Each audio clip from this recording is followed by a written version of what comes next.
ನಮಸ್ಕಾರ ಸ್ನೇಹಿತರೆ. ನಿಮ್ಮ ಜೀವನದಲ್ಲಿ ಅಥವಾ ನಿಮ್ಮ ಸುತ್ತಮುತ್ತಲಿನವರ ಜೀವನದಲ್ಲಿ ಈ ಪ್ರಶ್ನೆ ಎಂದಾದರೂ ಬಂದಿದೆಯೇ? ನಾನು ಯಾರಿಗೂ ಕೆಟ್ಟದ್ದನ್ನು ಮಾಡಿಲ್ಲ, ಎಲ್ಲರಿಗೂ ಒಳ್ಳೆಯದನ್ನೇ ಬಯಸುತ್ತೇನೆ, ಆದರೂ ನನಗೆ ಯಾಕೆ ಇಷ್ಟು ಕಷ್ಟಗಳು ಬರುತ್ತವೆ? ಯಾಕೆ ಈ ಪ್ರಪಂಚದಲ್ಲಿ ಕೆಟ್ಟವರು ಆರಾಮವಾಗಿದ್ದಾರೆ ಮತ್ತು ಒಳ್ಳೆಯವರು ನರಳುತ್ತಿದ್ದಾರೆ? ಈ ಪ್ರಶ್ನೆ ನಿಮ್ಮನ್ನು ಕಾಡುತ್ತಿದ್ದರೆ ಇವತ್ತಿನ ಈ ವಿಡಿಯೋ ನಿಮಗಾಗಿ. ಈ ಗಂಭೀರವಾದ ಪ್ರಶ್ನೆಗೆ ಶ್ರೀಕೃಷ್ಣ ನೀಡಿದ ಉತ್ತರ ನಿಜಕ್ಕೂ ಆಶ್ಚರ್ಯಗೊಳಿಸುತ್ತದೆ ಮತ್ತು ಅದು ಅಷ್ಟೇ ಕಠಿಣ ಸತ್ಯವಾಗಿರುತ್ತದೆ. ಒಮ್ಮೆ ಒಬ್ಬ ಮಹಿಳೆ ಕೃಷ್ಣನ ಬಳಿ ಬಂದಳು. ಅವಳು ಭಕ್ತಿಯಿಂದಲ್ಲ, ಬದಲಾಗಿ ಕೋಪದಿಂದ ಒಂದು ಪ್ರಶ್ನೆ ಕೇಳುತ್ತಾಳೆ. ಕೃಷ್ಣ, ನಾನ್ ನೋಡುತ್ತಿದ್ದೇನೆ, ಇಲ್ಲಿ ಯಾವ ಮನುಷ್ಯ ಪ್ರಾಮಾಣಿಕನಾಗಿದ್ದಾನೋ ಆತ ಎಲ್ಲವನ್ನೂ ಕಳೆದುಕೊಳ್ಳುತ್ತಿದ್ದಾನೆ. ಇದರಿಂದ ಸಜ್ಜನರಿಗೆ ಮೋಸವಾಗುತ್ತಿದೆ, ಆದರೆ ಕ್ರೂರಿಗಳು ಮತ್ತು ಸ್ವಾರ್ಥಿಗಳು ಸುಖವಾಗಿದ್ದಾರೆ. ದಯವಿಟ್ಟು ಇದನ್ನ ಅವರು ಮಾಡಿರುವ ಕರ್ಮದ ಫಲ ಅಂತ ಮಾತ್ರ ಹೇಳ್ಬೇಡ, ಯಾಕೆಂದರೆ ಆಗ ತಾನೇ ಹುಟ್ಟಿ ಆಗಲೇ ಸಾಯುವ ಮಗುವಿಗೆ ಯಾವ ಕರ್ಮ ಇರುತ್ತದೆ? ಹೇಳು ಕೃಷ್ಣ, ನೀನು ಹೇಳುವ ನ್ಯಾಯ, ಸತ್ಯ, ನಿಷ್ಠೆ, ಧರ್ಮ ಎಲ್ಲಿದೆ? ನಮಗೇಕೆ ಇಂತಹ ಕಷ್ಟಗಳನ್ನೇ ಕೊಡುತ್ತೀಯಾ ಎಂದು ಆಕೆ ನೇರವಾಗಿ ಪ್ರಶ್ನಿಸುತ್ತಾಳೆ. ಆಗ ಕೃಷ್ಣ ನಗುತ್ತಾ ಆಕೆಗೆ ನೀಡಿದ ಆಳವಾದ ಮತ್ತು ತಾರ್ಕಿಕ ಉತ್ತರ ಏನು ಗೊತ್ತಾ? ಕೃಷ್ಣ ಹೇಳುತ್ತಾನೆ, ಒಳ್ಳೆಯವರು ಹೆಚ್ಚು ನರಳುತ್ತಾರೆ ಎಂಬುದು ನಿನ್ನ ಭ್ರಮೆ. ನಿಜ ಹೇಳಬೇಕೆಂದರೆ ಒಳ್ಳೆಯವರು ಯಾವುದೇ ಮುಚ್ಚುಮರೆಯ ಕವಚವಿಲ್ಲದೆ ನೋವನ್ನು ಅನುಭವಿಸುತ್ತಾರೆ. ಅಂದರೆ ಕೆಟ್ಟವರು ಅಥವಾ ಕ್ರೂರ ಮನುಷ್ಯರು ತಮ್ಮ ಸುತ್ತ ಅಹಂಕಾರದ ಮತ್ತು ಸುಳ್ಳಿನ ಕೋಟೆ ಕಟ್ಟಿಕೊಂಡಿರುತ್ತಾರೆ. ಅವರಿಗೆ ನೋವಾದಾಗ, ಸಮಸ್ಯೆ ಬಂದಾಗ ಅವರು ಅದನ್ನು ಇತರರ ಮೇಲೆ ಕೋಪ ಅಥವಾ ಸೇಡಿನ ರೂಪದಲ್ಲಿ ಹೊರಹಾಕುತ್ತಾರೆ.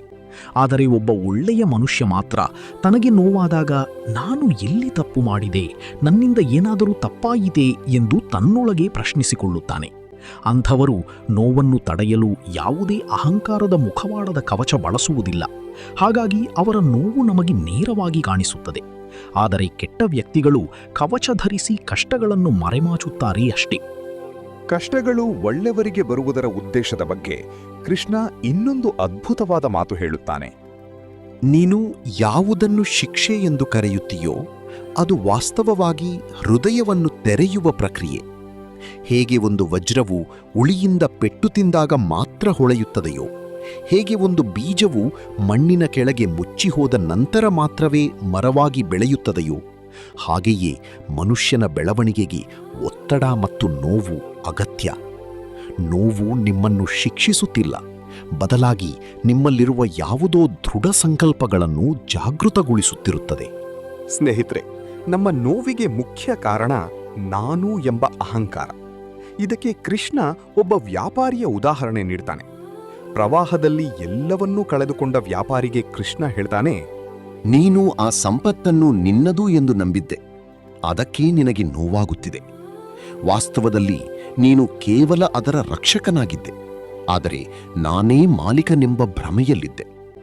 ನಾವು ಯಾವುದನ್ನು ನನ್ನದು ಎಂದು ಬಿಗಿಯಾಗಿ ಹಿಡಿದುಕೊಳ್ಳುತ್ತೇವೋ ಅದನ್ನು ಕಳೆದುಕೊಂಡಾಗ ಅಷ್ಟೇ ನೋವಾಗುತ್ತದೆ. ಹೀಗಾಗಿ ಸಕಲವನ್ನೂ ನನ್ನಲ್ಲಿ ಸಮರ್ಪಿಸಿ ಅದರ ಪಾಲನೆಯನ್ನು ಮಾತ್ರ ಮಾಡಿದರೆ ಎಲ್ಲವೂ ಸರಾಗವಾಗಿರುತ್ತದೆ. ಒಳ್ಳೆಯವರು ಬೇಗನೆ ಎಲ್ಲವನ್ನೂ ತೋರ್ಪಡಿಸುವುದರಿಂದ ಅವರ ನೋವು ತೀಕ್ಷ್ಣವಾಗಿ ಕಂಡರೂ ಅವರ ಬದಲಾವಣೆ ಅಷ್ಟೇ ವೇಗವಾಗಿ ಆಗುತ್ತದೆ.